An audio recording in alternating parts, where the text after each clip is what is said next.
മലയാളി പ്രേക്ഷകർ ഏറെ പ്രതീക്ഷയോടെ കാത്തിരിക്കുന്ന മോഹൻലാൽ ചിത്രമാണ് L360 എന്ന താൽക്കാലിക നാമം ചെയ്തിട്ടുള്ള ചിത്രം. ചിത്രത്തിന്റെ പ്രമേയം സംബന്ധിച്ച വിവരങ്ങൾ ഒന്നും തന്നെ പുറത്തുവിട്ടിട്ടില്ല. ചിത്രം പൂജ റിലീസായി എത്തുമെന്നായിരുന്നു ആദ്യം പ്രചരിച്ച വാർത്തകൾ. എന്നാൽ ചിത്രം ക്രിസ്മസിനാകും റിലീസ് ചെയ്യുക എന്നാണ് പുതിയ റിപ്പോർട്ടുകൾ. പ്രേക്ഷകർ ആകാംക്ഷയോടെ കാത്തിരിക്കുന്ന ചിത്രത്തിന്റെ ഓരോ രംഗത്തെക്കുറിച്ചും വലിയ കൗതുകമായിരുന്നു മോഹൻലാലിനെന്ന് സംവിധായകൻ വ്യക്തമാക്കി. കഥ കേട്ടപ്പോൾ ആവേശഭരിതനായെന്നാണ് മോഹൻലാൽ പറഞ്ഞതെന്നും തരുൺ വെളിപ്പെടുത്തിയിരുന്നു. L360 വൈകാതെ തന്നെ തുടങ്ങാൻ മോഹൻലാൽ നിർദ്ദേശിച്ചതിനാലാണ് ഏപ്രിൽ ചിത്രീകരണം നടത്താൻ തീരുമാനിച്ചതെന്നും തരുൺ മൂർത്തി നേരത്തെ വെളിപ്പെടുത്തിയിരുന്നു. ഏറെ നാളുകൾക്ക് ശേഷം മോഹൻലാലിനെ നായകനാക്കി രജപുത്ര നിർമ്മിക്കുന്ന ചിത്രമാണ് L360.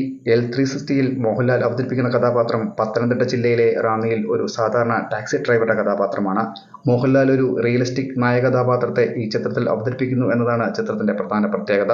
തരുൺ മൂർത്തിയുടെ L360 എന്ന സിനിമ സാധാരണ മനുഷ്യരുടെയും അവരുടെ ജീവിതത്തെയും പ്രധാനമായും ഫോക്കസ് ചെയ്യുന്ന ഒന്നായിരിക്കുമെന്നാണ് റിപ്പോർട്ട്.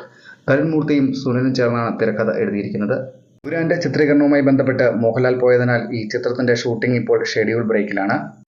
മോഹൻലാലിന്റെ റിലീസ് കാത്തിരിക്കുന്ന ചിത്രങ്ങളിൽ നിങ്ങൾ പ്രതീക്ഷയോടെ കാത്തിരിക്കുന്ന ചിത്രമേതെന്ന് കമന്റ് ചെയ്യുമല്ലോ. ഈ വീഡിയോ ഇഷ്ടമായാൽ ലൈക്ക് ചെയ്യാനും ചാനൽ സബ്സ്ക്രൈബ് ചെയ്യാനും മറക്കല്ലേ. മറ്റൊരു വീഡിയോയുമായി വീണ്ടും കാണാം. നന്ദി.